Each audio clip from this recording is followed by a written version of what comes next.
Hey everybody, it's Kevin from 3D Printed Props, and today I'm going to be doing a review of Creality's brand new bed slinger, the Creality HI. This thing can come as a standalone printer or with its multicolor CFS color changing unit. This is a really cool printer.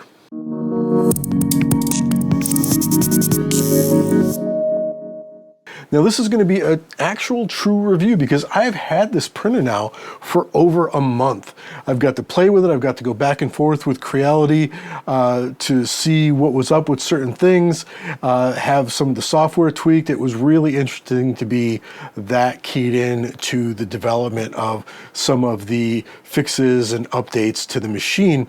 So I am really looking forward to do this. I also have printed spools and spools and spools of filament on this thing, including full-size helmets down to, multicolored prints to flexi prints, you name it. I've printed it on this and they have come out just perfect. Now, yes, Creality did send me this combo unit, but this is an honest review. I don't have to send them a video to take a look at. I will be going over things that I like about the printer and software and things I don't like about the printer and software. And I want to give you a true, fair review. So this right here is the combo. It's the Creality HI and it is the CFS, the color changing unit. And you can buy them together or you can buy them separately. So again, this is the combo. The printer itself is only going for $299, and this thing is an incredibly solid printer, and I was very, very impressed with it. We're going to be going over specs and looking at prints in a bit, but you can get the combo for $469. So for under 500 bucks, you can pick up a really sturdy, high-quality printer with the capability to do multicolor prints. And with the hub that you connect to the Creality HI, you can actually connect very easily, and I'm going to show you how to do that, 4 of these CFS units off of the one printer to get up to 16 colors. I would love to try that. Okay, so let's take a look at the printer first. Now, first off, bed size, it's something that everybody wants to know about first and right off the bat. This is a 260 by 260 by 300. As you can see, it's capable of printing out good size helmets. This is a Dread helmet from the 2012 Dread movie, and it handled that no problem. So you've got a lot of volume for printing. So let's take a look at some of the other specs.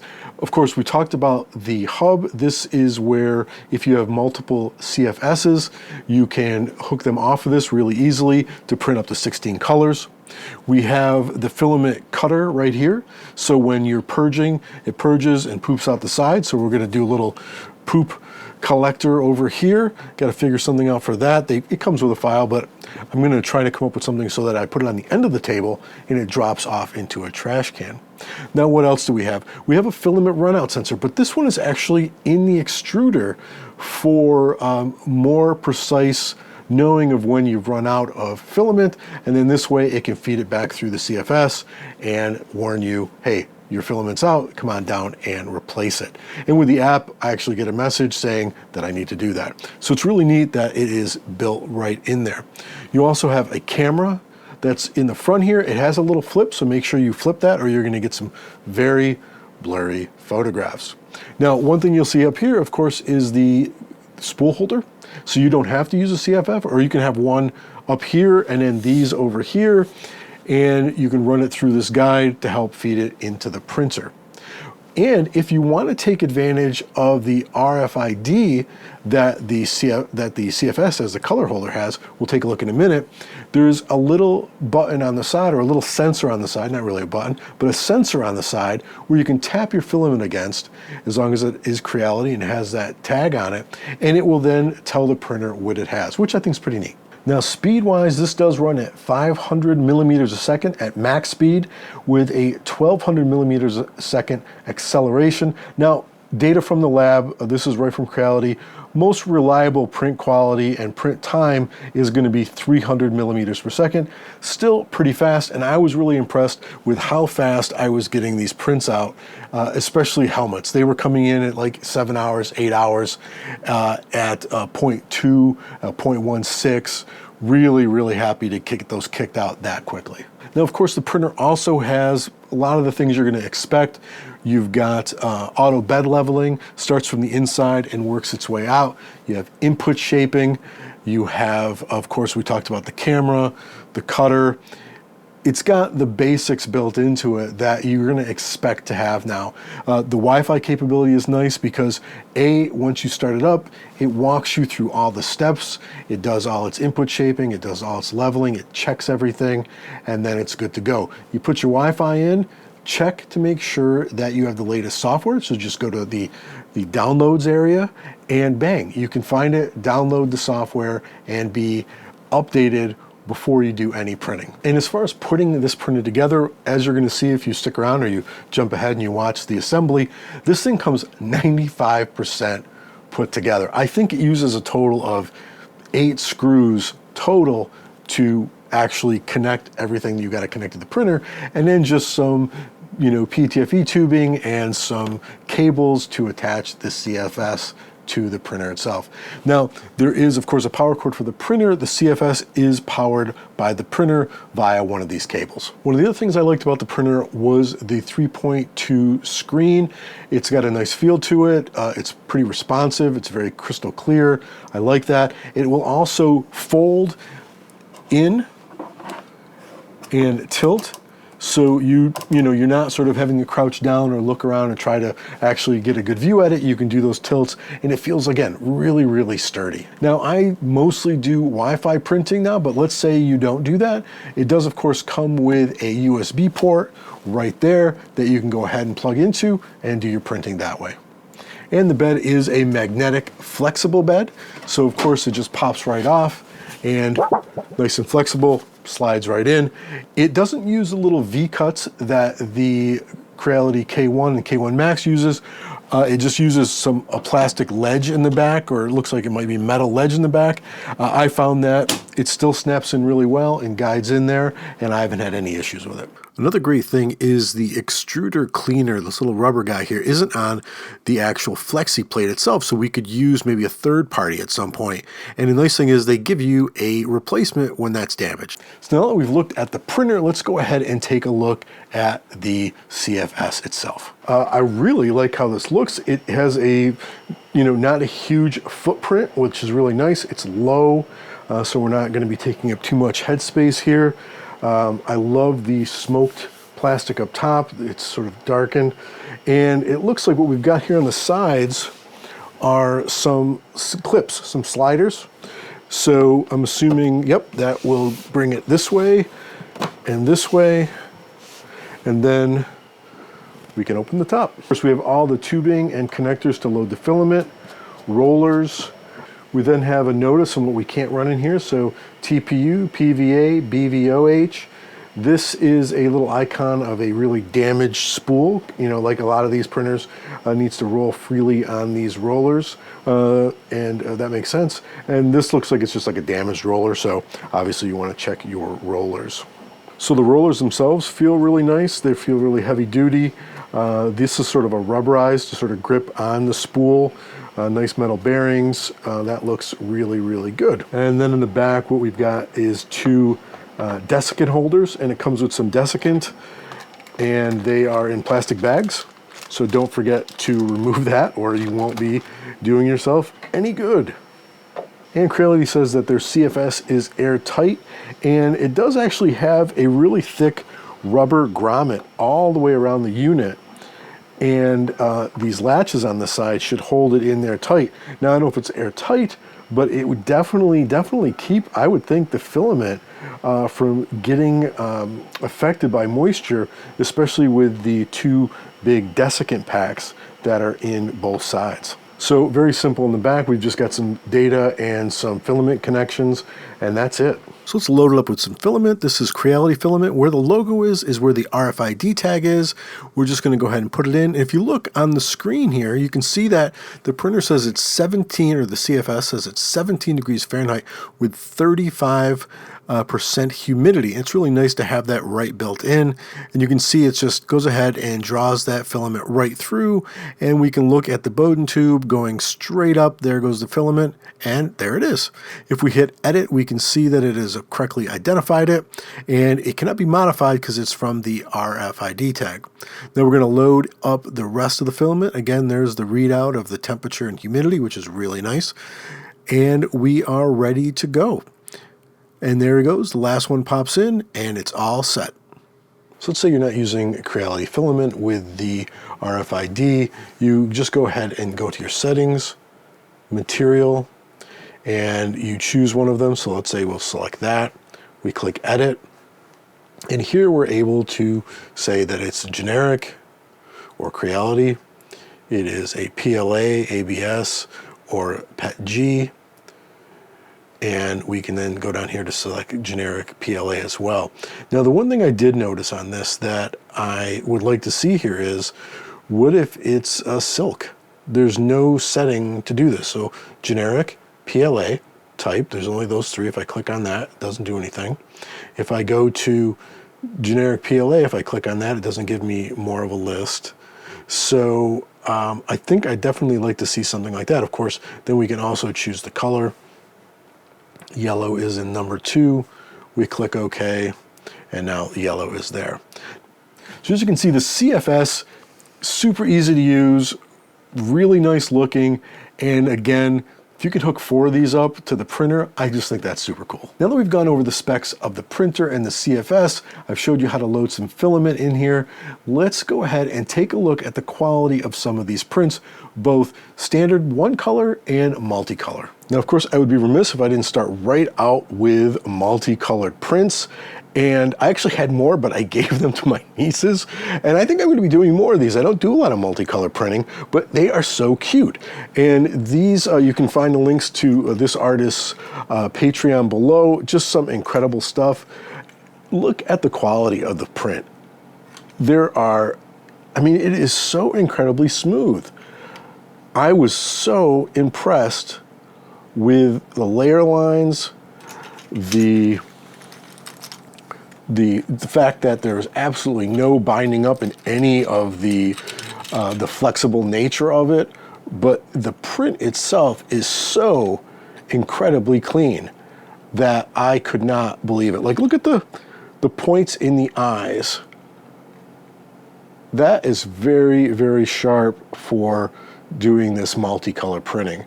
And I was just extremely happy with it. Again, I don't do a lot of this, so I was so excited to see these that I could not believe it. Did they make a lot of poop? Yes, they did. That's something you're always going to have with this type of multicolor system, but wow, just the detail and how fine. Look at the nails on that. See if it's trying to get that guy's face in there. Like, look at the nails, just how sharp they are for such a small piece of the model. Just incredibly, incredibly happy with this multicolor. And here is another print that I'm super happy about. Again, information below, links for this artist. I mean, the detail and how fine it is, just super, super impressed with the quality of this thing. The layer lines, you could paint this thing and I think you'd be just fine, but I love the color that I chose for it, sort of this rose color, because these are roses. Now this is with a silk PLA, a gold silk PLA from Sunlu, and again, the detail that you're getting, and with the speed, this printed in 7 hours with 5% infill with a 0.12. So I tried to use the finest setting in Creality Print, and man, it looks just super sharp. And actually, these are going to be some book nooks that I'm going to be selling on a whole different site. There are going to be more videos on that later. But look at that, how smooth the layer lines on that are. Really, really impressed, especially with the speed. 7 hours, and I think if I tweak it even more, I think I can get it down to 6. Okay, so this is a helmet. This is Marvel Rivals helmet for Magneto. You might recognize it. And it is just, again, really, really a sharp print, layer line-wise. And again, super happy with it. I can't remember the time, but it was pretty quick. Now this is a video that just came out this last week, and this was the Hard Eyes Killer, and this was all printed on the Creality HI, and you can just see the detail I'm getting with this. I didn't sand this at all because there's such texture in it. You know, the layer lines get lost. I printed this at a 0.16 and was just really, really happy with the quality that I got from it and the fact that I was able to print a nice big helmet like this on that bed. It is 2 parts. I printed the face mask as one print and all this back helmet as another. So yeah, super clean prints at a pretty good size. So if you happen to watch my Dread cosplay videos, we'll be popping those links up. This is the helmet I'll be using for that, and I haven't started finishing it yet because I wanted to print it on the new Creality HI, and this was printed at a 0.16, and I am super happy with this thing. It took, I think it took maybe 10 hours, which is really fast for something like this. Again, it does have layer lines, but you know, not crazy amount. I mean, this will be, you know, a standard sanding, you know, not even too much, just my normal, well, it's insane sanding because I like it to get it glass smooth, but it's starting out really, really nice. And if you were, you know, not caring about that kind of thing, you could hit this with some primer, some fill primer, and paint over it, and I think it would look fine. Me, I need to have it like glass smooth, but still, the speed and how clean this thing looks right off the bat, really, really happy. And again, that's a good size helmet to be able to print on a small printer like this. So this print, again, this is a silk silver PLA. And again, layer lines, not too bad. I mean, normal amount right out of the box. And I didn't really do a lot of fine tuning with this kind of stuff, partly because I sand it, and I'm gonna sand it like crazy anyway, so I don't kill myself to get my prints glass smooth. Whereas if you were really kind of working on the settings, you could probably knock some of these layer lines down too. This is also printed at a 0.20. If I'd done it at a fine, it would probably be quite a bit sharper. But again, you could put this thing on and go as Bucky, because this is from Marvel Rivals. This is a Bucky piece of Bucky armor. It's the bicep, so it'll slide on like this, and you wouldn't even really need to do anything to it. If anything, those almost look like lines of metal, so it looks pretty cool. So now let's talk about the things I liked about the printer and what I didn't like about the printer. The main thing I'm looking for in a printer, I think like most people, is print quality. I do a lot of sanding of my helmets and different props, so the cleaner they are off of the bed, the better. And, you know, as you saw with those prints, they are coming off really, really clean as fast as I'm setting the speeds without a lot of tweaking yet. At, you know, probably like about a 0.16 to a 0.20 layer height. If I brought it down to the 0.12, you know, they'd probably be even cleaner and require less sanding. So the thing that I like most about it is the print quality. The next would be just the craftsmanship of it, how sturdy it feels, and how quiet it is. So those things are a big plus. Of course, the multicolor unit, I never used to do a lot of multicolor printing. I'm actually going to be trying a lot more of it now that I have this, just because there are some things I've been wanting to do prop-wise that this would make it a lot easier on me. And if you are looking to do multicolor printing, of course, this would be your #1 thing. I didn't have any issues with this itself. The only issue technically that I did have, which most of these things have, is you know, some of the rolls don't fit. They might be too narrow. If they're cardboard, I had a few that had dings in them and they hung up. So that's not really a con against this. It's what all of these multicolor units have. You know, I have found that Crealities, of course, work. I would hope so. But the two other companies I use mostly are Sunlu and Ziltech, and both of them worked totally fine in here, and I didn't have any issues. So as far as the CFS goes, no problems. Okay, now what are some of the cons? And really there's just two main cons that I've had with this printer. The first one has to do with the rails under the bed. Now, there were a few times I did have some print failures, mostly because of me trying to fit too much on the bed and or really poor orientation, and they just snapped. And of course, I had little bits of filament all over the place. And how these rails are set up, there's nothing blocking these. So what would happen is little bits and pieces of debris would fall here. And when the bed was slinging back and forth, it would make a noise. And then at one point it stopped. And I got an error saying that it could not perform, the bed could not perform its function, check, see what's wrong, or something like that. I'm paraphrasing. And it was because there was a good sized chunk of filament right here in one of these areas, I think it was in the front, and it just wouldn't go forward anymore. And I had to go in there with some tweezers and pick it out. And, you know, as you can see here now, you know, if we get in close, this is from earlier today before I cleaned it up for this shoot, you can see that there are little bits and pieces of debris in there that could cause the printer to bind up again. It happened to me 3 times. So I don't know if there's a way to protect those somehow, but I think over time, more and more filament scrap or threads or whatever are going to make their way in there and be a problem. So I went ahead and scraped them out because I had quite a bit in there that I noticed, and then re-greased them. But it's just going to keep happening. So something about that really needs to be taken care of. Now, the other issue that I had was with the software and how it communicated with the printer and the multi-changer unit, the CFS, in that if you've got all 4 bays filled with Creality's printer filament that has the RFID tag in it, when you're using Creality Print, which I use for this, it will see those in the software and you can map them to your print. So let's say you're doing a multicolored print and you want the dog's eyes to be blue, and you've got blue here and it was RFID, you'd see the blue in the software and you can go and just choose it that way.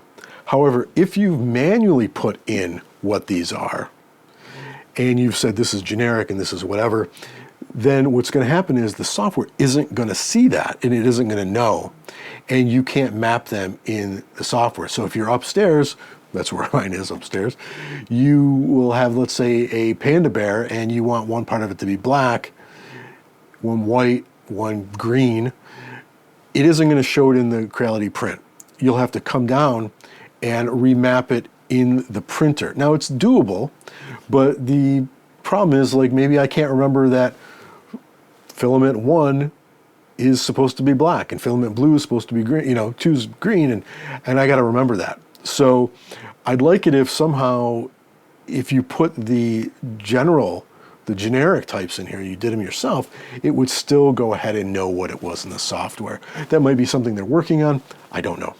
So I've been super happy with this printer. Again, really minor complaints. If you are interested in picking up one of these, and I would highly recommend it, especially for the price, go ahead, check out the links below. They are affiliate links. I'll get a little bit of change when you pick something up from there, and then I will buy more filament with it, because I go through filament like crazy, because I'm printing like crazy, so makes sense. Now, also there's links to all the other files I printed, both mine and other creators down there, and links to the filaments that I use. I want to thank you guys for watching. This has been a really fun one. I've really enjoyed using a multicolored printer, and I really plan on doing more of it and trying to incorporate it into the channel. I'm curious if you'd like to see more multicolored print and what kind you would like to see. You can leave that in the description below. I want to thank you guys. Stay tuned. Right next is going to be me assembling this. If you don't want to see that, then I want to say thank you and have a great night and take it easy. All right, everybody, I want to thank you for hanging out to the end of the video, or if you're hopping through the chapters, welcome. Now we're going to be unboxing and assembling the Creality HI Combo. Now this is the printer and the CFS, so let's go ahead and unbox this thing and get it put together. So for starters, you can see the box itself isn't too large. It isn't too unwieldy. It's got some nice handholds on the side here with some plastic grommets for really easy hand holding. I moved this down to the studio myself. It's something you can definitely handle with just one person, but of course 2 makes it a lot easier. Let's go ahead and crack it open and see how it is packed and get the assembly underway. Okay, so it looks like off the bat, the CFS is right on top. There's plenty of foam In the first pocket, we have some Bowden tube.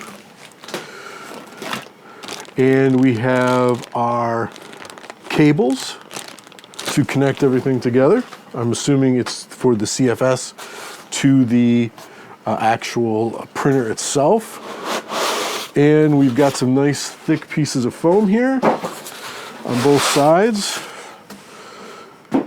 And yes, this is the color unit on top. And there you go. As you can see, it comes out pretty easy. And it's pretty light, actually. So set that there. And this is kind of neat, because I love when they do this. Right up top on the piece of cardboard, you've got the quick start guide. And I like that. Really big enlarged photographs, really easy to see. It's showing you what you need to cut and what you need to do to get the printer off. It looks like there's some zip ties holding the bed on, keeping it even and steady in transit. So we're gonna need some cutters to get those off. I'm sure they gave us some, every printer does. So let's go ahead and take a look. Okay, so first off, on the top of that box, we've got the usual suspects here. We've got the filament holder, because of course you can be running the CFS or you could be running just a single roll of filament. We've got a pretty much useless little spool of filament. It'd be nice if they had actually given you maybe a little bit more filament there, but that's okay. And here we've got all the other little pieces, parts, filament guide, clippers, and instructions, some lube for the rails. So we've got everything in a nice bag. That's nice. And then we remove this piece of foam that had everything in it, all the little pieces, parts we just looked at. And now we've got the printer, and it is literally just the gantry and the bed. And it is like a lot of your modern printers, completely assembled. Here's our gantry with our extruder and everything right there. And then we've got our bed and main unit.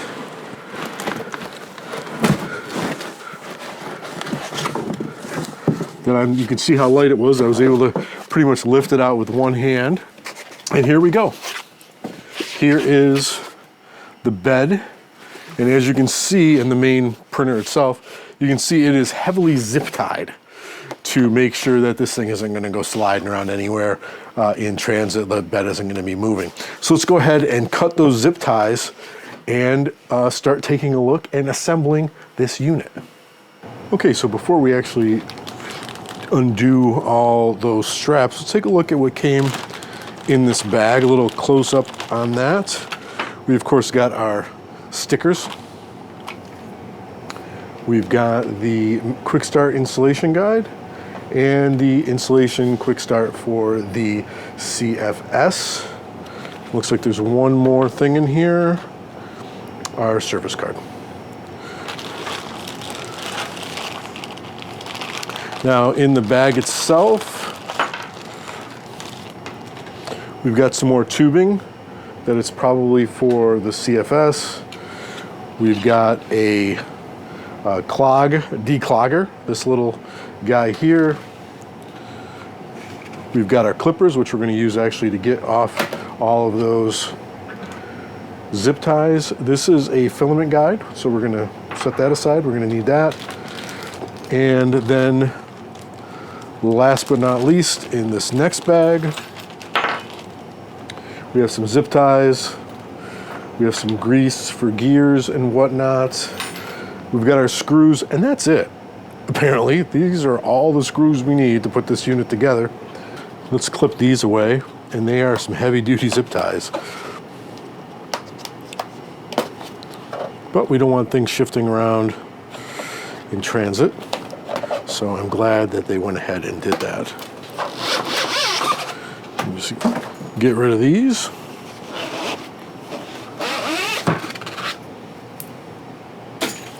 And remove the rest of the packing. Oh, I see. this is on top of some more foam. Okay. So you're just going to want to go ahead and obviously check through the whole unit to make sure that you've removed all of the foam.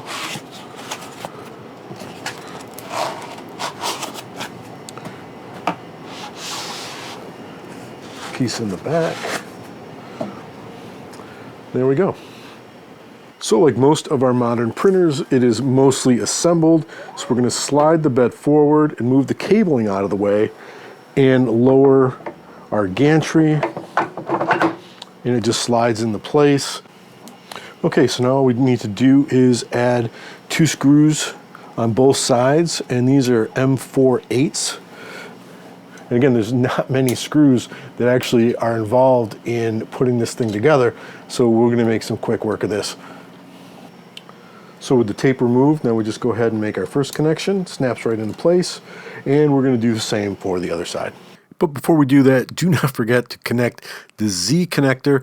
This was the cable that I sort of pushed back in, and I did not see the connector on the end, and the bed was not, or the Z-axis was not going up and down, and I had to get some help, and they said, "Did you connect this cable?" And I didn't. We're going to run the main cable up through the gantry here, and I like this that they put in really nice cable management just built into the unit, and that snaps in place, and I like that because I hate when cables are flopping around all over the place. Boom, locks right into place, right up the side, very nice.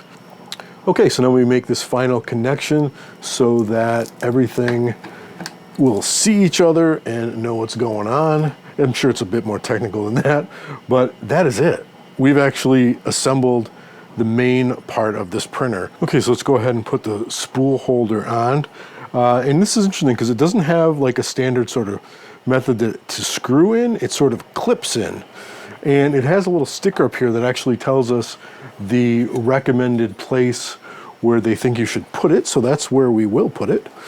And it sort of slides in, and then you push it together in the back, and it will just clip together and clip on there. Okay, now we're going to put this last little piece on, and this is obviously to probably guide the filament from the spool and down into the extruder. And in looking at the instructions, it showed putting this on first, and yes, that would have made it a lot easier. And then we can just go ahead and put the bed on, and just slaps into place. One thing I really like, if I look in the back here, you can see that the cleaner is here to clean off the nozzle. And it's on the bed itself. It's not on the flexi plate. And that's really nice because if you want to use a different plate, you don't have to worry about it. You can use maybe a third party or whatnot. And then if this gets too worn out, we did get a replacement. One of the things I would have liked to seen, they do have little lips here, like a little lip to catch the plate, but I love the little V grooves that are in like the K1C and the K1 Max. It makes it really easy to slide the plate on, but these little grooves, at least in the back, these raised areas, will stop the bed when we're sliding it in. Now we're going to add the buffer, and this is the double-sided tape they give you. It's nice padded 3M tape. Give it a nice push to make sure everything sticks in. And the buffer goes in one specific way. You can look at it this way, sort of with the arrow up. And what the buffer allows you to do is connect multiple CFSs, multiple color changing units, and it will then, feed whichever one up it needs to at any given time. All right, so now we're going to put a 65 centimeter or about 25-inch PTFE tube in the back of the CFS, and then we're going to connect the other end to the buffer. The other end of the PFE tube, and we put it into any one of the 4 holes on the buffer. I'm putting it in the back corner, so if I ever want to attach any more CFSs, these are really easy to get to. Now we're going to take the longer supplied PTF tube, the 65-inch, and that's going to go into the buffer. See, it's moving that spring, and then it's going to go right over into the extruder, and it's in. Okay, now we're going to do some of the data connections. So this is the angled cable, and that goes in the top of the buffer, and the other end can go in either of the ports in the CFS. And then we're going to attach our last data cable, one going in the back of the CFS and the other going into the side of the actual printer itself. So as far as assembly goes, you can see this was pretty easy. A few screws, a couple cables, and it is done. Now, if you jump to the end here to watch this and you want to see the rest of the video, just hop back. We go over more of the specs and some of the features of the machine and the CFS. We also take a look at some prints and some multicolor prints. If this is it though, and you're done, no problem. Go ahead and check out the links below if you're interested in picking one of these up or any of the things or files I used in this video. Thanks a lot and have a great one.